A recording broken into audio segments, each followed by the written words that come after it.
What is up, everybody? This is PlaySqorr Live, and it is time for the Friday night special. It's a little late night PlaySqorr Live. We're joined with Derek Guzman, Carson Niehoff. How you guys doing today? Or tonight? I'm doing fine this Friday night. I'm ready to get this thing going. I'm doing Yeah, we great. got a lot of hot topics coming. Oh, Sorry, Derek, go. no, we're good. Celebrating, I got a little 7 from the butt fumble. I'm sure Carson remembers that. Looking at Brian Moore's butt. Little Mark Sanchez. All right, let's kick things off right away. The Myles Garrett suspension we spoke about a little bit last Sunday. Some new things came out. Myles Garrett claims that a racial slur was used before he went and attacked Mason Rudolph with the helmet. The NFL didn't really buy this. They upheld the suspension while also reducing Maurkice Pouncey to a 2-game suspension instead of a 3-game suspension. I want to talk about this a little bit. Do you guys buy this racial slur allegation? What do you think happened? Derek, why don't you kick this one off for us? I don't know. I mean, I feel like if there's a racial slur being used, I feel like why can't you just say what it was? You know, he says his intention was to not let it get to the media. I don't know. I feel like he was trying to buy some time into his appeal. I don't know. Plus, like, if a racial slur was really used, would you have ever stopped, or was it just in that play? I don't know, man. I just think it was a tactic. Carson? The first thing I thought of was the timing of when that news came out, when he was fighting for games back off that suspension. I'm personally not buying it at all. I don't understand why, when he's being questioned by the media after the game about his actions, why did that not come up then? You know, as somebody like him, an African-American athlete who and it's a very sensitive world now, especially with this entire racism cloud hanging over the issue. That's something that you say if someone's questioning why you did your actions. If that really happened, why didn't he say that the night of? What to justify his actions? But instead, the only time we hear about it is when he's trying to fight with the NFL for winning games back off the suspension. He already apologized to Mason Rudolph. That's a big point. He apologized. Like, if you felt that strongly that somebody, said a slur against you or discriminated against you, like, why would you apologize? There's no sense. It's like a double negative. Exactly. And I'm not buying it. And another thing too, I'm thinking is that maybe somebody else in the pile had a racial slur. We all know the N-word gets thrown around very casually now. That's it does, especially and not to tiptoe the line of talking about like racist comments and whatnot, but an African American athlete to another African American athlete, the N-word has been exchanged numerous times, probably in that huddle alone. All the time. Yeah, so it's especially in basketball. Yeah, 100%. It's a common thing now. So I don't know. Maybe he heard something coming from somebody else and is trying to pin it on Mason Rudolph. I don't know. I'm not buying it. I did not buy it. And I just think it's absolutely bogus on Myles Garrett. And handle your man like a suspension and just keep it moving. Handle your suspension like a man. Mixed up a little bit there. Okay, so let's bring a hypothetical into it. If this actually was proven, do you think that changes the NFL's decision at all? I don't think it would change the decision because the action was the action, but I think it would extremely crush Mason Rudolph moving forward in terms of team, possibly getting released from the Steelers, something along those lines. But I don't think the NFL would have anything to do with it. I think that'd be team-orientated. I don't think anything changes on the Myles Garrett front. I think that suspension stands no matter what. But I do think, I agree. I think there would be a lot of heavy repercussions coming down on Mason Rudolph if that was proven to be true. Okay. I think I've had just about enough of this whole Myles Garrett story. A low point of the NFL season for sure. But from one Thursday night game to another one, let's talk about the game last night. Coming down to the ending of the game, 50 seconds left. Darius Leonard strips Deshaun Watson. Fumble. on the play. The play was not reviewed by the officials. Do you guys think the NFL officiating is a serious concern moving forward in this season? They seem to lack clearly like identifiable standards for like subjective fouls. You know, they implemented this new system because of what happened last year in the NFC Championship game, which I completely understand.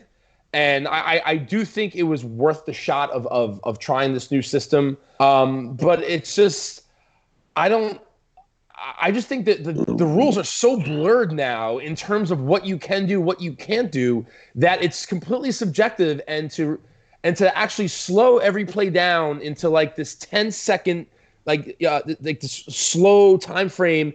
And now as fans, we're picking out every little nick and cranny in there saying, oh, these refs are horrible because, look, he tugged on his jersey. In real time, you can't tell. You can't tell in real time. And I think it's hurting like the quality of the game. It's slowing the game down. I hate it. I understand why they did it. It was a good try, but I think next year they got to get rid of it. I just think it's, whether it's judgment calls or not judgment calls, I feel like if the coach has 3 challenges, everything should be challengeable. There should be nothing off limits. It's either all or nothing, not pick and choose. This is challengeable. This isn't challengeable. This needs to be all or nothing. You get 2 challenges on whatever you want, and then you get a third one if you win. It doesn't matter whether it's a decision, or I don't know. For the pass interference on DeAndre Hopkins last week not to get called, that's why they made this rule. That was ridiculous. That's why they made this rule. This is what they did it for, was for stuff like this. And DeAndre Hopkins was robbed, and the Texans didn't score because of it. It's crazy. And you're referring to the Ravens game last Sunday. I think one thing that has to be done, there just needs to be a little accountability to the officials. Why doesn't the head of officiating, Alberto Riveron, get up once a week and discuss the non-calls or calls that were made and let it known to the world that something was wrong? Last year they fired their first official midseason ever since the Super Bowl era, Hugo Cruz. He was the first official ever fired during the season. That should be happening more often. People lose head coaching jobs. They don't make the playoffs, all because of these decisions. And these officials that are part-time employees are costing people lives and careers. I just think there needs to be more accountability head on these people. Well, this play, the big play, it was in the last 2 minutes of the game. So that's not a rule change at all. For as long as I can remember, there's no challenges in the last 2 minutes of the game. Should the refs have automatically reviewed this play?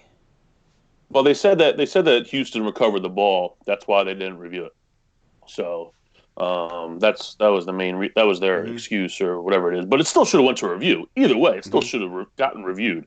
It shouldn't have If it's been a like, game-changing play, tell me different. Tell me why it can't be reviewed as a game-changing play. If it's a game that has a major effect on a game, it should be reviewed. End of story. Just get it right. That's all people want, is just to get it right. That's it. I don't care. What if it's not slow-mo? What if it's like, all right, hey, you have to do this play again. You're going to watch this action real live time. What's the call now? Now that you get to see it one more time, real live action, what's the call? Was it pass interference? Yes. Was it holding? Whatever the case is, so there's context involved as opposed to just watch it slow motion where he like barely grazes his jersey. You'll always find something in slow motion. That's what it's going to be. I love that idea for penalties. The penalties have to be reviewed in real time. But a situation like this. Well, here's sorry, not to interrupt, but here's the devil's advocate that if you're talking about reviewing anything and everything in slow time, then you can probably find a penalty on every single NFL play, and then so people are going to argue, okay, why can't you review holding? There's holding on virtually every play in the NFL. It just matters you get caught or not. So that's why I think you're just opening up another Pandora's box by saying that you can just review everything now, and I just think we have to go back to the way it was. Listen, the refs screwed up in that Saints-Rams game. It was awful. It probably cost the Saints a trip to the Super Bowl. It's unfortunate. But how many years has the NFL been up and running, and how many times has something like that had happened? All right, but the NFL stated that they want to get the call right, though. And if they're saying that, then they have to look at everything. What do you guys think of some sort of system? All right, to some things. What do you guys think of some sort of system of where It goes back to the way it used to be. None of this like, you can challenge this, challenge that, but there should be a chance where the league steps in during a game and says, no, you need to get that right. You need to look at that again. But that's what college football does. College football does that right now. Yeah, they review the whole play. Exactly. So you're not leaving up to officials watching something in real time. You have these people who are watching every play, every replay, and if it's a game-changing play, tell the officials, hey, listen, go back and check on that. You don't have to worry about challenges. You don't have to worry about what can and can't be reviewed. I mean, as it is, I believe it's the percentage of plays that are being actually reversed is at like 5% for when coaches challenge. So it's just like, what's the point of having it? And then a play like the DeAndre Hopkins play when they were playing Baltimore last week, that doesn't get reversed, and what's the point of having it? When it comes down to it, reviewing the pass interference call or not, it still is a judgment call. So it's going to be a tricky situation for the NFL.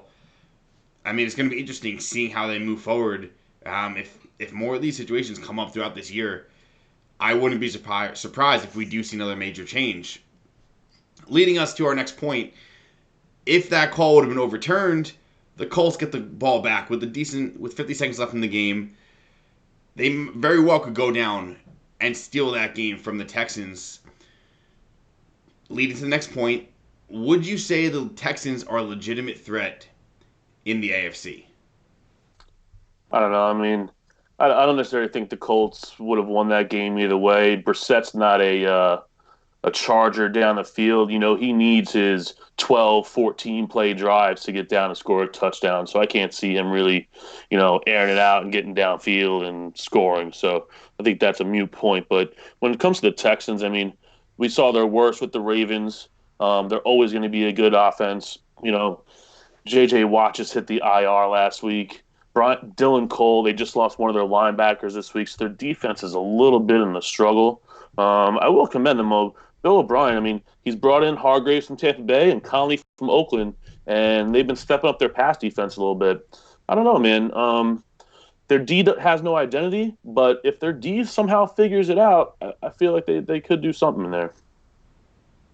They're a team that can be a threat to win a playoff game, but they are not by any means a threat to make a run to the Super Bowl. I mean, out of their 7 wins, they were trailing in the fourth quarter in 3 of them. And in another game they won because Jacksonville chose to go for 2 instead of tie the game with the extra point.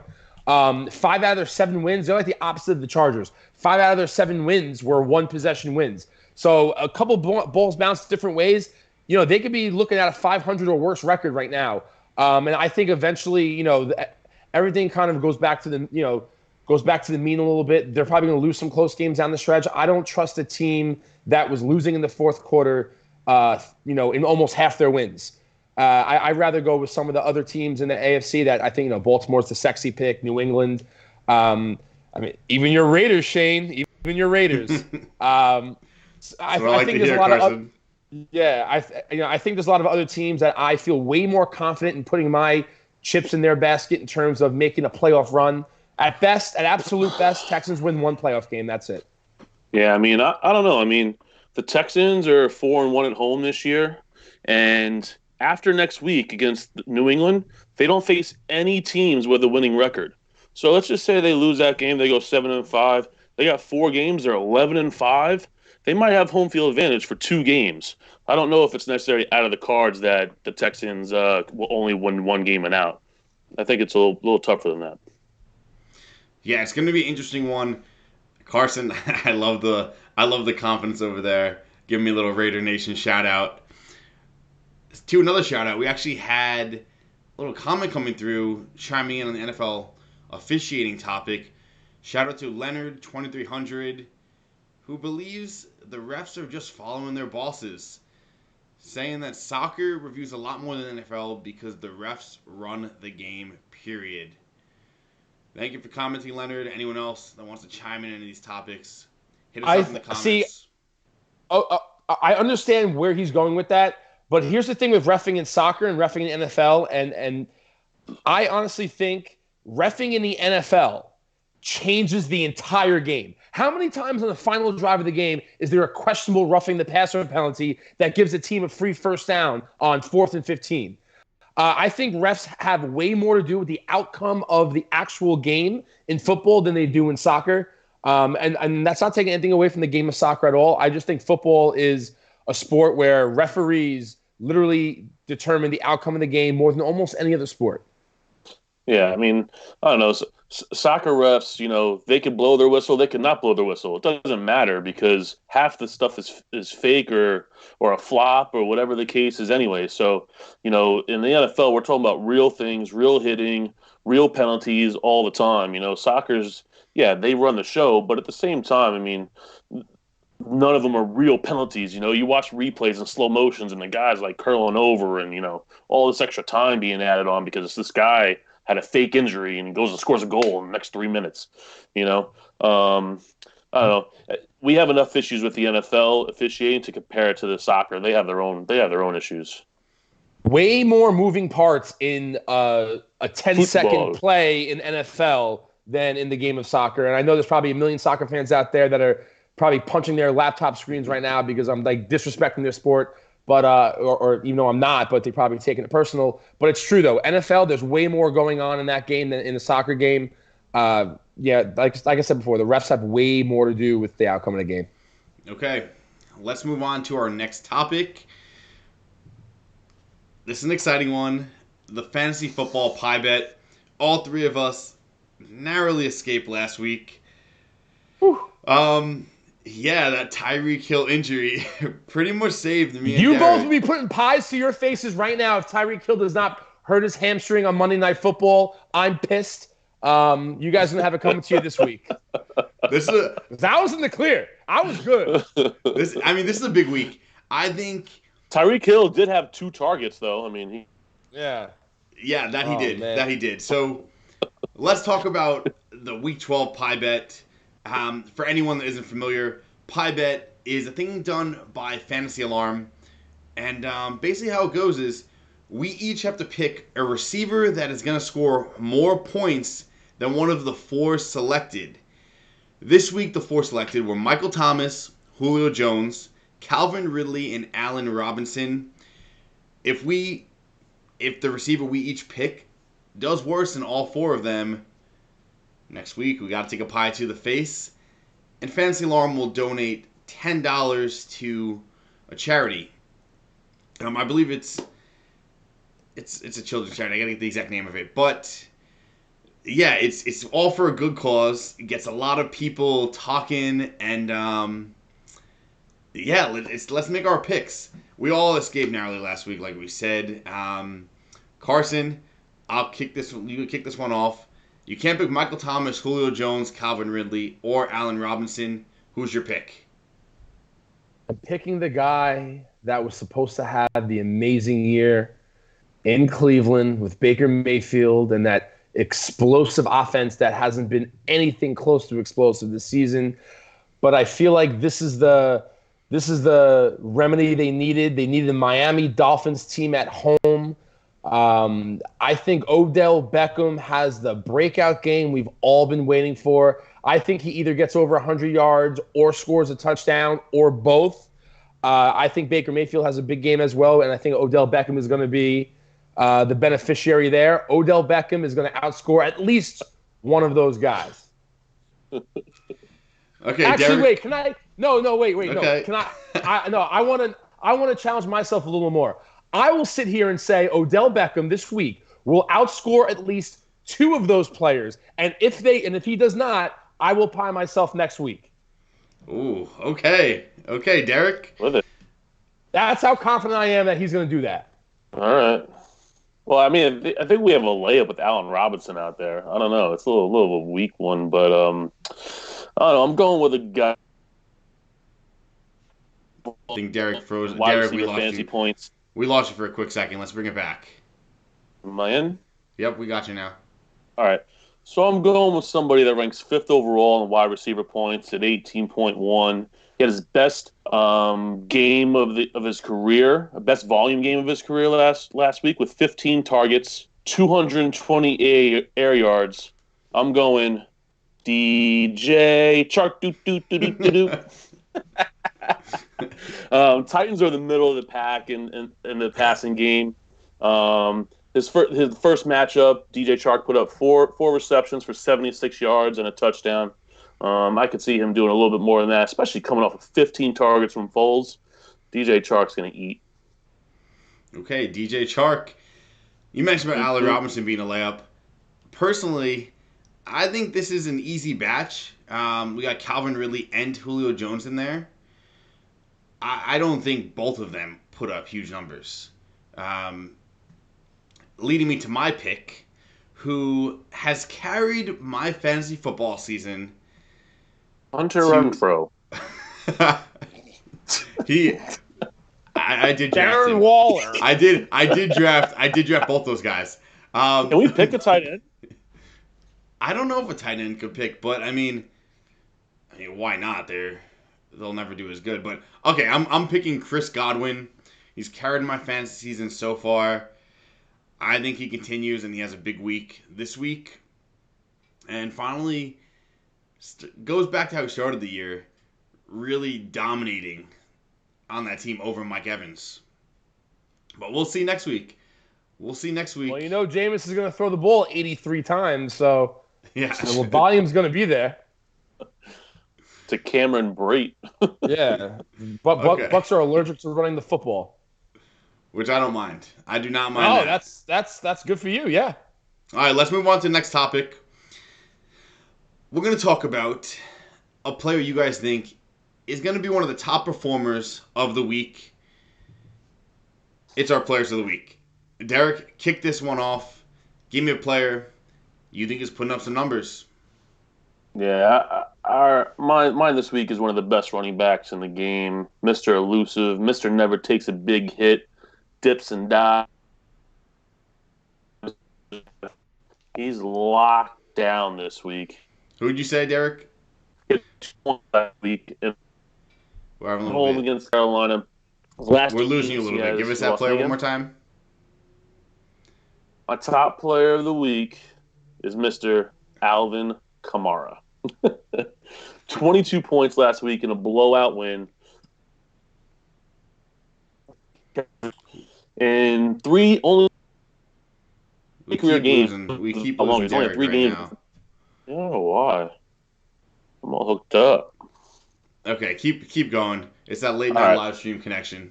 So he has 3 career games against the Panthers. He has 4 touchdowns against them, one in every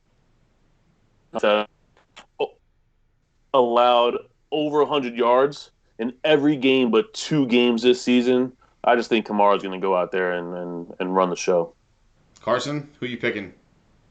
I'm going to parlay my Odell Beckham pick with the pie contest with this quarterback, as I mentioned before, who I think is having a nice game, Baker Mayfield.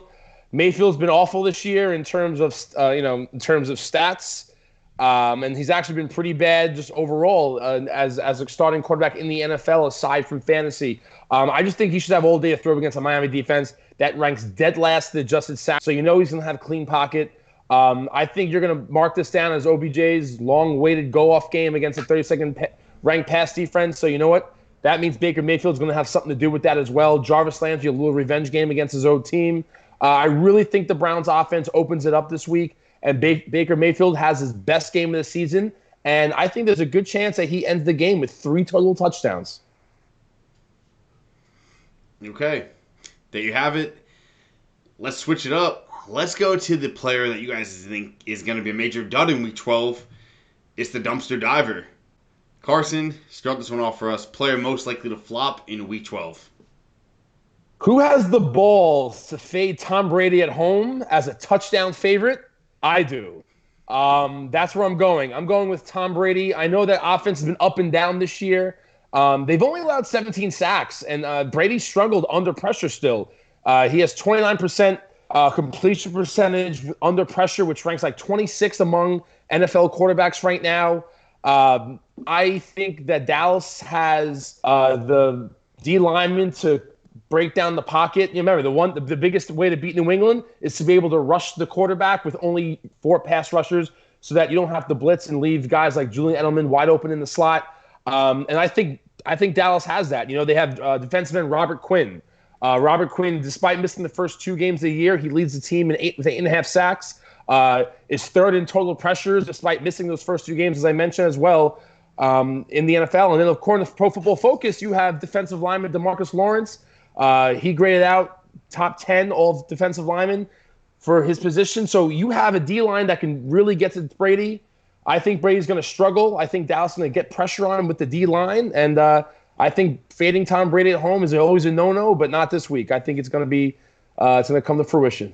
That's a bold pick, but I love it. Derek, who are you thinking? A big no-no. I don't know. I don't know if I agree with Carson on that one, but I'm going to go with one that's also going to hit home with a lot of people. I'm picking the big at home. I mean, on the road in Philly. The conditions are going to be really bad on Sunday, so beware in general of all the East Coast, Northeast games this week. It's supposed to be cold. I just feel it plays to Seattle's run style. Even if, everybody thinks Russell Wilson player and throwing touchdowns over the place, but just not this week. I think it's going to be more of a slobber knocker, run the ball down the throat, and I think Russell Wilson's going to very heavily underperform. Jadeveon Clowney's out. That's been a big boost for Seattle's defense this year and getting the ball back. I feel like it's going to be a little bit more of a run battle against these two teams, and Russell Wilson's not going to have the fancy performance we're all expecting. Wow. 2 big-time players as our dumpster diver picks of Week 12. And Lockett might be out too. He's questionable, so if he's out, he goes down even more. Honestly, I love the boldness of this. It's exactly what we want, and next week's going to be interesting. All right, let's move on to our next segment. PlaySqorr, split decision. We're making some PlaySqorr picks. If you don't already, head to the App Store, download PlaySqorr, use the promo code PlaySqorrTV. It's a very fun game. You can win some money, and more importantly, it's going to be a lot of fun. Last week we made our picks. Derek went 2-5. Didn't have the best week. Carson 5-2. Actually, I'm sorry. Derek did better last week than I was going in. Yeah. Yeah, last week we split. Let me look. It's 2-2. Yeah, Carson had Kyler Murray over Josh Jacobs. Ching. Yeah, that was a Ingram man. over Le'Veon Bell, Derek. I gave you the blueprint. You just didn't want to listen. The quarterback. I got you. I'm with you. Christian McCaffrey beat Dalvin Cook, who Carson had, and then Julian Edelman beat Tyreek Hill, who didn't even really play, and Derek got that one. So, can we talk about? First of all, can we talk about how I was getting hate on Dalvin Cook last week? And he did absolutely nothing until late in the fourth. And you know what? He still had a big letdown of a game. I'm going to pat myself on the back for that. Good job, Carson. Thank you. I know. All right, sorry, Shane. You're so cool. You're so cool. Okay, so we have. Do we have 2 matchups this week or 3? We have three. We have 3. Okay, so the first one, Tom Brady, who is minus 1.75 versus Baker Mayfield. You can find this matchup on the NFL AFC Week 12 card. Derek, start this one off for us. I mean, we know where it's going already. He hyped up Baker Mayfield player of the week. I would bet against that. I'm Brady at home. He's 4-0 career against the Cowboys at in general. He has a 101.2 quarterback rating. Tom Brady's going to eat him up a little bit. N'Keal Harry's going to be involved. Cowboys have nobody to cover Julian Edelman. The running game is terrible in New England right now. Brady has a day. All right, Carson? I mean, I don't have to delve too deep into this one because you already know my feelings on Mayfield and Brady. But you're going to anyway, so guys, you're ready, everybody. No, but that New England offense has not been good as of late. That soft schedule they play in the beginning of the year, I think is starting to catch up to them in terms of an offense. And I think the Cleveland Browns are in position against the Miami Dolphins to finally break open as an offense. So I'm taking Mayfield all day on Sunday. Okay, Derek is taking Tom Brady at minus 1.75. Carson is taking Baker Mayfield. Let's go on to the next one. Lamar Jackson, over under 24 points. You guys can find this one on the NFL Showtime Week 12 card. Carson, start this one off for us. Well, I'm certainly going against the public perception here in terms of that over-under because, everyone's wondering, why would you ever take Lamar Jackson under right now? He's the hottest thing going in the NFL, and you know what? They are correct. However, there's a guy named Aaron Donald over there in L.A. I think he can cause some havoc in the pocket for Lamar. Now, that hasn't stopped him at all this year as it is. So, I can't really form a great point as to why Lamar Jackson gets stopped by one player. But I also do think Lamar Jackson's numbers are very skewed for two games, and that's against the Miami Dolphins and against the Cincinnati Bengals. He dominated the Texans, but once again, that's a Texans team without J.J. Watt on it. I think he's dominated very poor opponents. And you know what? I think that the Rams, it's true though. Look, if you take away the Miami Dolphins game and the Cincinnati Bengals game, his numbers aren't nearly as good. It's true though. It's true.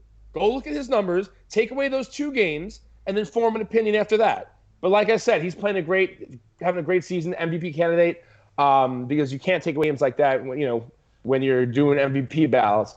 But I actually do think the Rams neutralize him. I know Patrick Ramsey recently just reached out to Michael Vick, I believe it was today or yesterday, wondering how can we stop or some tips to stop Lamar Jackson. So I actually think that game's going to be a little less low scoring than what people think it's going to be. Okay, Derek? How can you say that take those two games out? Well, since week 5, he has not scored less than 26.3. Since week 5. So you're talking about two games so you want to take out? Okay, so all right, so he's due for a week under 24 then, pretty much. He's due, I guess. I mean, just like Dalvin Cook was last week. I know. You just think he's, you're just thinking he's not elite, right? He's not an elite quarterback. He doesn't do it all. I don't know, man. I think Lamar Jackson's just going to continue to roll. Let him prove us wrong, but I'm going to take the over on it every time. Okay, Derek is taking over 24 points. Carson is taking the under. And on to our third matchup. Aaron Rodgers -1 versus Dak Prescott. You can find this one on the NFL Late Blitz Week 12 card. Derek, who's your pick? It's a pretty easy pick. Got the better weapons, better passing weapons. I'm going Aaron Rodgers. He has a 13-2 touchdown to interception ratio against the 49ers in 6 career games. He's riding a hot hand right now, and I think he's going to go into San Francisco. I love the storyline, Rodgers versus the 49ers defense, and I want to see a great matchup here, and I'm really, honestly, just I think he will. Okay, Carson? I'm going Dak Prescott, and it's not because I think Dak's going to have a great game statistically, but I just think that Green Bay is going to go into San Francisco and do everything they can to run the ball. San Francisco, the one weakness of their defense, is playing the run. I think they're going to feature Aaron Jones. I think Jones and Williams are going to get a lot of work. I think that's the best chance of beating San Francisco, keeping the offense off the field, attack weak run defense. And I think that it's just going to be a matter of Aaron Rodgers not scoring as much as Dak Prescott will be in two what I think are going to be low-scoring games for both quarterbacks. I've been an Aaron Rodgers owner all season long. He doesn't throw touchdowns the way he used to. I'm not saying that's anything bad about him as a player in regression. I still think he's arguably, you can make an argument, he's the best quarterback in the league in terms of passing the ball. But whatever it is, that offense is different. They feature the run game so much. And I think that, it's going to be a big day for the running backs, and it's going to be another game management day for Aaron Rodgers, and what I think is going to be a Green Bay victory still. But I'll take Dak Prescott. Okay. Carson is taking Dak Prescott. Derek is taking Aaron Rodgers at -1. Remember, download PlaySqorr and play along with Derek and Carson. Use that promo code because you will get some free plays. Okay, let's let's move on to our next topic. It is the game picks for Week 12. Last week, Carson got the edge with Derek again. Carson went 3-1. Derek went 1-3. We got 3 games this week, all pretty good matchups. Let's start it off with the first one. Cowboys at the Patriots. We talked about the players in this one a little bit already. Patriots 9-1. Cowboys 6-4. This is a big game. What do we think is going to happen, Derek? Like I said before, Tom Brady's 4-0 against the Cowboys. Northeast games, it's going to be a little rainy. It's going to be a little slobber knocking. I see Edelman having like 8 to 9 catches. I think Dak's not going to do that much. Zeke isn't having the year that we're all thinking he should be having. Freaking nipple fingers. Amari Cooper is going to be dropping balls in the wet conditions. I just see the Patriots, at home in prime time, 4:00 game of the week, going to take it down, and I got the Patriots on this one. Carson? We've been waiting all season long for Dallas to have that big victory, and I think they get it this Sunday. A lot of people are going to think that's crazy, especially being that Dallas is almost touchdown underdogs. That New England offense, as I mentioned earlier, soft. Tom Brady knows it's off. He's even made public comments about that offense being off. You have injuries to Mohamed Sanu. He's already been ruled out. Philip Dorsett's questionable. You're going to have young receivers outside of Edelman. You have Jacoby Myers out there. It's just and Sony Michel, for whatever reason, New England has gone away. He's been out there.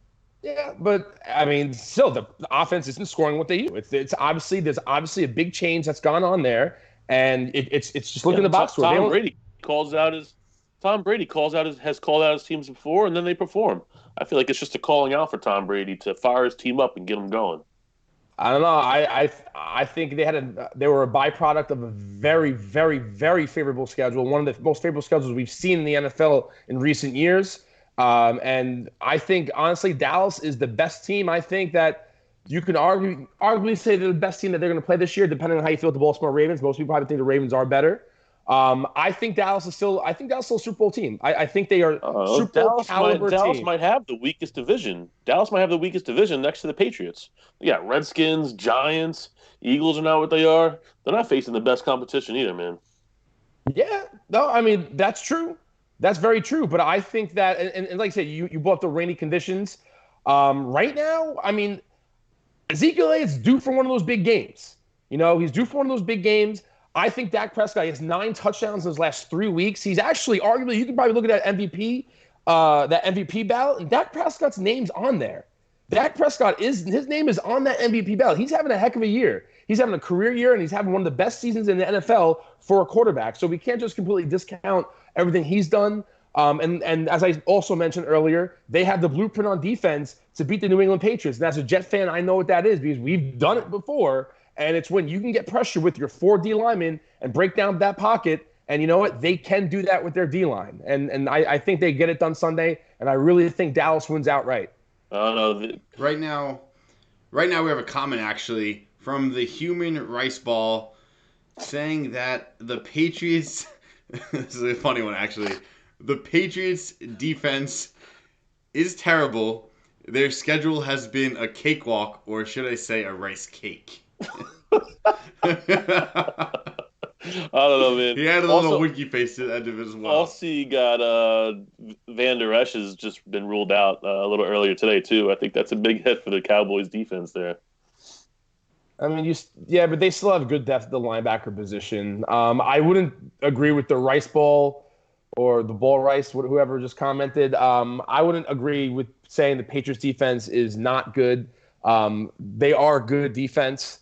I thought all the talk in the beginning of the year of them being one of the best defenses of all time was nonsense. I'll certainly won't go there.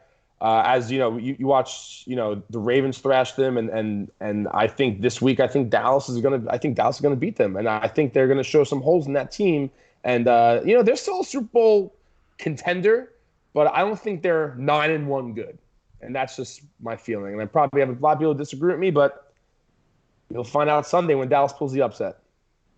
All right, from one 9-1 team to another, to the 49ers taking on the Packers. The Packers are 8-2. They're playing in San Francisco against the 49ers, who are obviously 9-1. What are you guys thinking for this game? Derek, kick this off.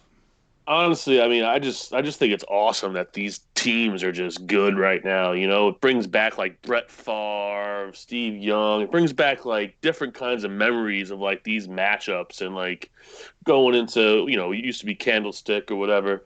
But, I'm just so happy that San Francisco's good again and is able to be in these conversations. That being said, San Francisco's going down. Aaron Rodgers is going to walk in there and he's going to rip them apart, whether it's Devontae Adams, whether it's Aaron Jones. I don't think that 49ers have faced an offense as good as Green Bay yet. I don't know, man. My and also too, like San Francisco, they didn't run the ball good last week, and you can only run the ball against Green Bay to beat them. If you can't run the ball, you're not going to beat Green Bay. And they're coming off a really bad performance last week, and I think Green Bay is going to take this one. I agree with Derek on this. You watch San Francisco, and they've done some very impressive things this year. I think they have a great coach. I think they have I think their play calling is great. But you know what kills the 49ers offense right now is their receivers. So many drop passes, if you notice. And not just in the last couple of weeks, even the beginning of the year. A lot of drop passes from those young receivers. They need Emmanuel Sanders fully healthy. They need George Kittle fully healthy. Without those guys fully healthy 100%, I don't think Jimmy Garoppolo is that good of a quarterback yet, maybe, if you want to argue yet. I don't know if he's ever going to be that good. We'll see. Their whole offense is questionable. Kittle, Sanders, Debo, everybody's questionable. Oh, yeah. And you know what? You have one of the best quarterbacks in NFL history coming to town with a much improved defense and a very good running game. And as I said earlier, I think Green Bay is gonna run the ball, keep that offense off the field, control the tempo of the game, and that's when Aaron Rodgers is at his best. I think Green Bay goes 9-2. Okay.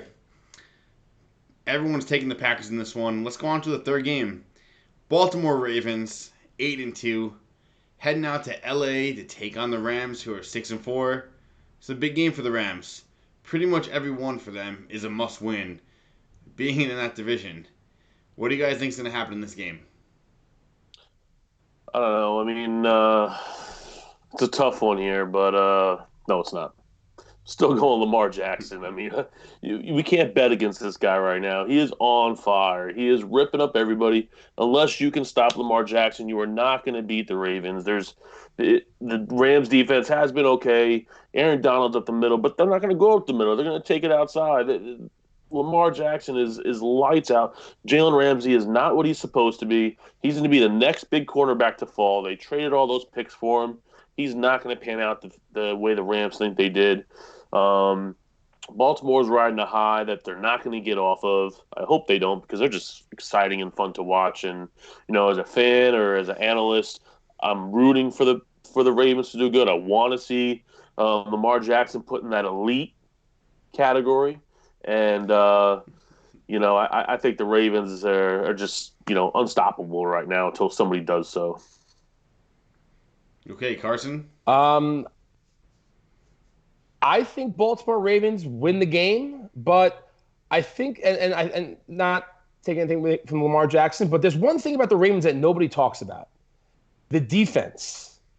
Nobody talks about the defense. This is a defense. By the way, okay, this defense has 6 times this year have given up 17 or less points. Okay, that's pretty impressive. Their last 5 games, 17, 16, 20, 13, 7. That's what they've given up. They've played quarterbacks. Okay, they played Russell Wilson. They played Tom Brady. They played Deshaun Watson. Okay, those are 3 top 5 quarterbacks, if you want to put it there, depending on where you have Watson. So this defense, not only is Lamar Jackson doing what he's doing, okay, but this defense is playing lights out. And the Rams, what their biggest weakness is, that offensive line. I mean, we watched on national television last week, we watched Sean Payton try to hide Jared Goff. He was trying to hide him for the first 3 quarters of that Bears game. He was hiding him They were running. They ran the ball to Gurley 25 times. He hasn't gotten that much volume all season long. They were clearly hiding Jared Goff. Brandon Cooks is banged up. Robert Woods is out for personal reasons. The offense is a mess. You have 2 rookies on the offensive line right now.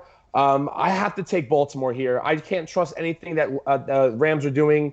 They have a lot of personnel issues right now. Baltimore doesn't. I'm going to go Ravens here. Even Sean McVay, I was watching an interview with him earlier today. He goes, planning for Lamar Jackson has been fun.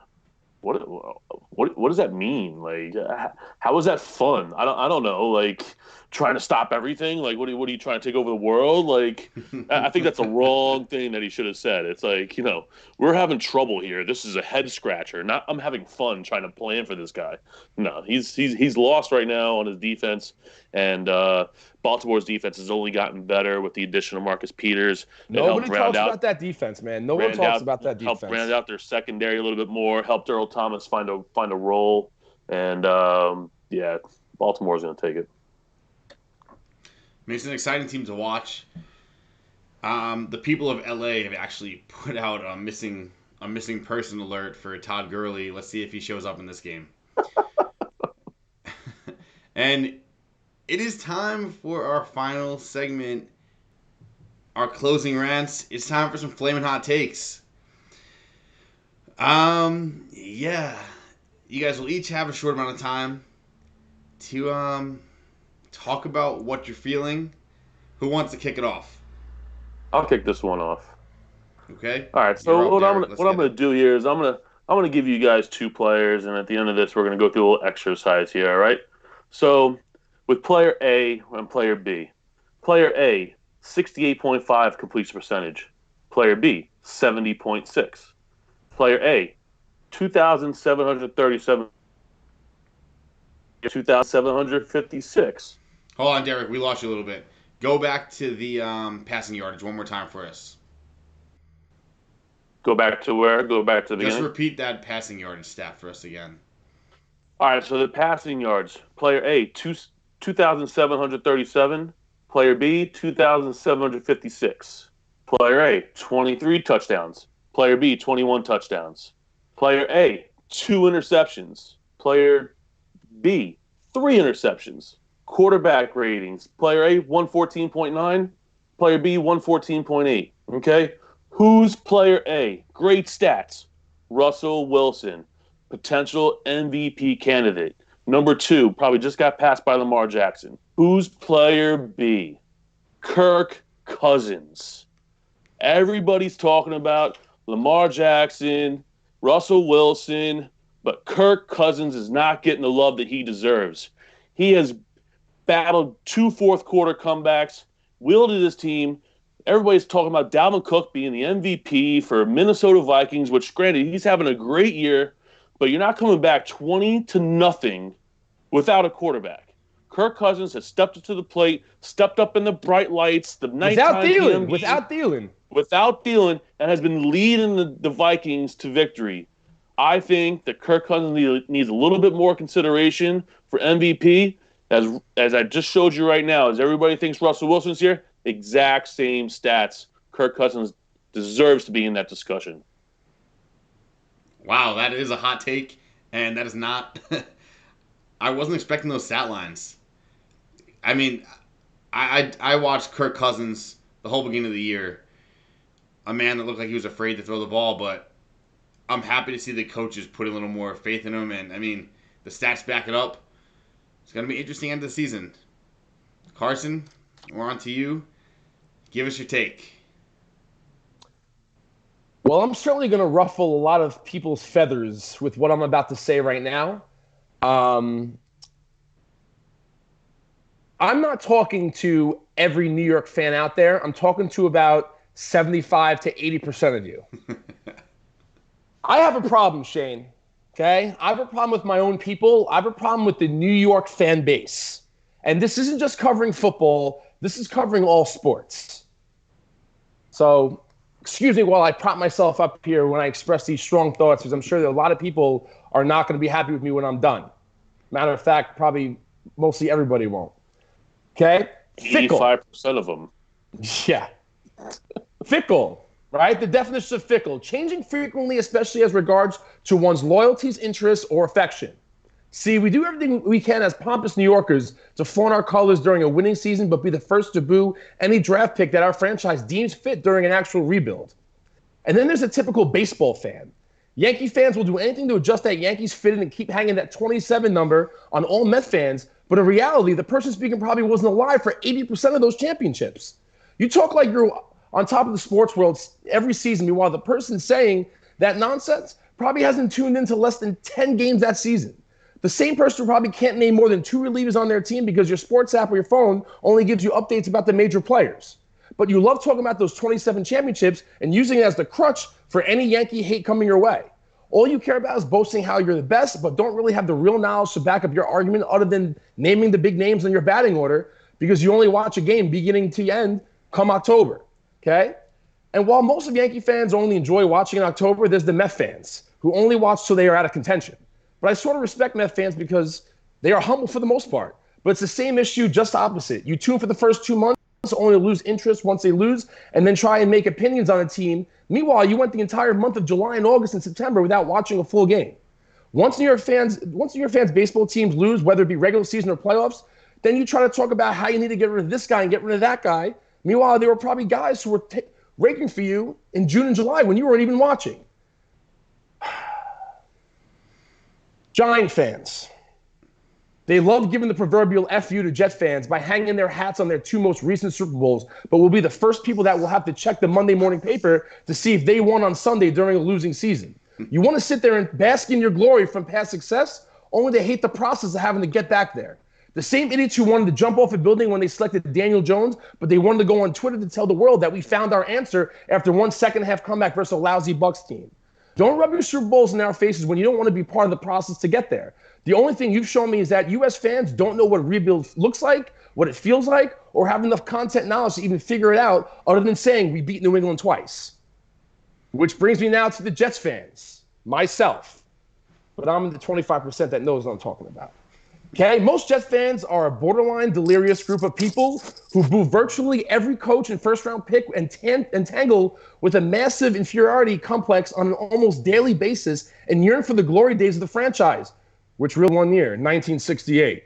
But then they are the first ones who want to fire the only coach who got us on the doorstep of the Super Bowl twice, 2 years in a row, with an incompetent quarterback, Rex Ryan.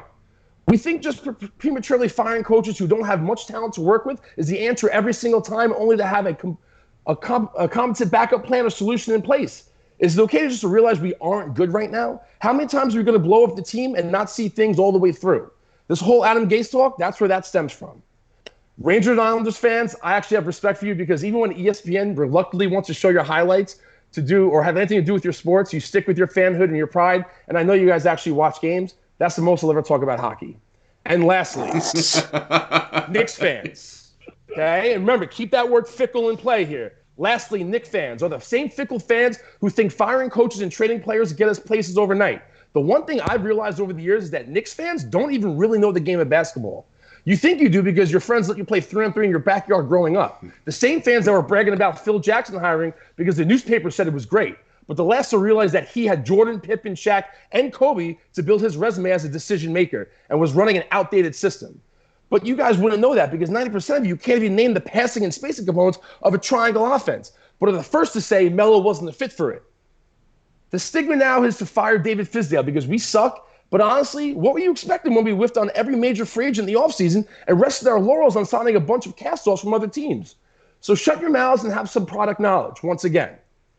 New York fan base, stop reading headlines and tweets and letting the media make decisions for you. Why don't you actually watch a game, learn the sport, and then after you do that, have something called patience. Do those 3 things and maybe you'll realize that the NFL is not a one-year rebuild or that sometimes it takes more than 1 season for a quarterback to learn a new system and thrive. Or that the Knicks actually don't have anything resembling a good team, so leave a coach who is highly respected in the players' circle alone. Maybe you will actually understand how many moving parts there is to forming a winning team instead of putting the blame on one single player like you did with Melo year on end, because you don't know enough about the game to support your point otherwise. So go buy all your fan gear so you can wear it to the bar, down your beers, and engage in a drunk argument about the moves your team should make as if it's some limitless video game. because I'm done engaging in sports talk at the bar with mindless idiots who can't tell me the difference between a layup and a post route, but seem to have all the other answers otherwise. New York fans, it hasn't been easy, but you also make it very hard. So stop letting your over-the-top passion be a substitute for actually knowing what you're talking about. Stop being fickle and start having a little knowledge. And I'm done. No. Wow, no way. No way. There's got to be more. Come on. There's no more. I mean, I love the take. I mean, I think, well, first of all, you hit it on the head with the Knicks fans. I think that's the worst fan base of all of sports. Nothing. Awful. Awful. I hate the Knicks because of their fans. I went to Celtics Knicks last year. I've never seen a team cheer so hard for an opposing player, Kyrie Irving, who is just scum of the earth. I hate Kyrie more than anything, and I hope the Brooklyn Nets organization burns down because of him. You left the Nets out of this. I think that is just as bad of a fan base. They don't count.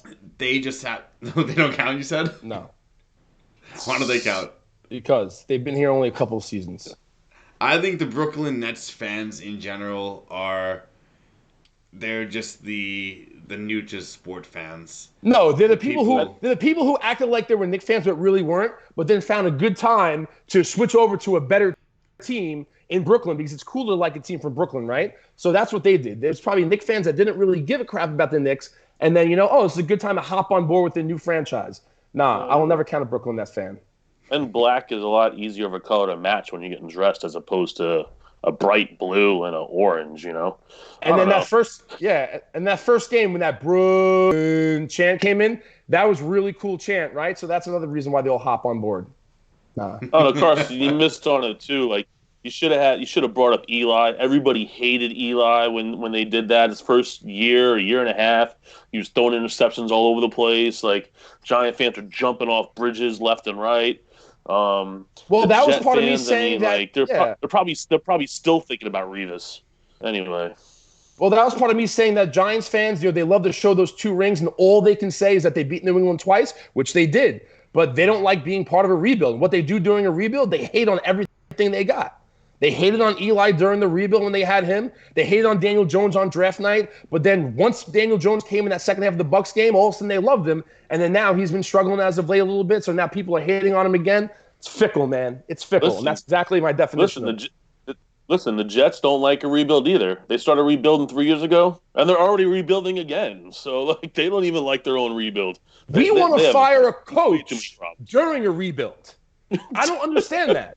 How does that make sense? How do you want to fire a coach during a rebuild? We drafted you 2 years ago, and you know what? We don't like the direction we just took. We're going to go another direction.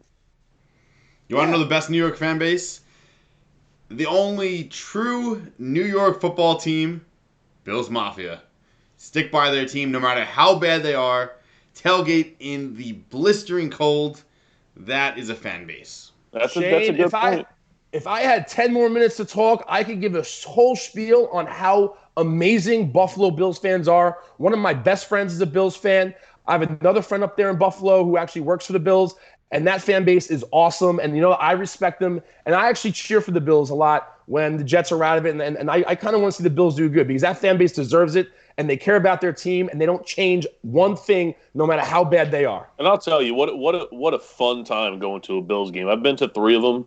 The parking lot is always great, whether it's people having sausage parties and invite me over to their campers. And like legit. Like, this guy literally had 8 or 10 different kinds of sausages on a grill. I swear to God, it was like the best thing ever.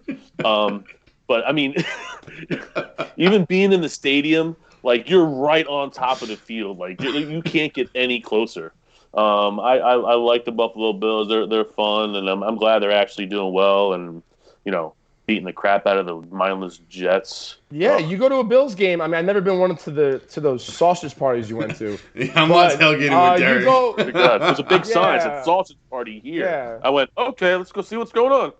Derek's sausage party is officially trending on Twitter now. You go to a Buffalo game, you can't even tell if they're 9-3 or 3-9. You can't tell the difference.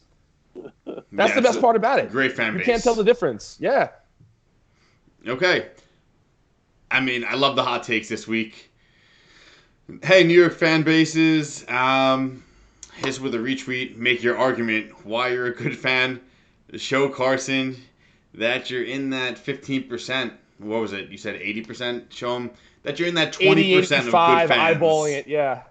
Pretty much when I go to a bar, about 85% of the people there wearing a New York jersey don't know what they're talking about. They act like they do, but they don't.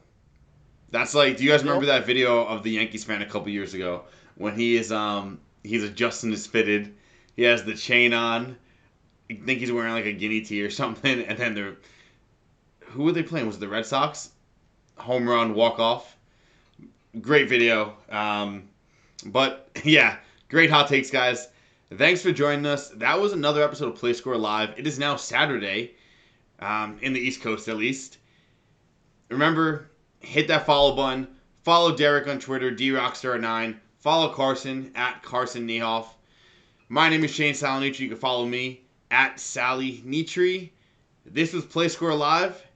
Good luck this weekend, everyone, and we will see you soon.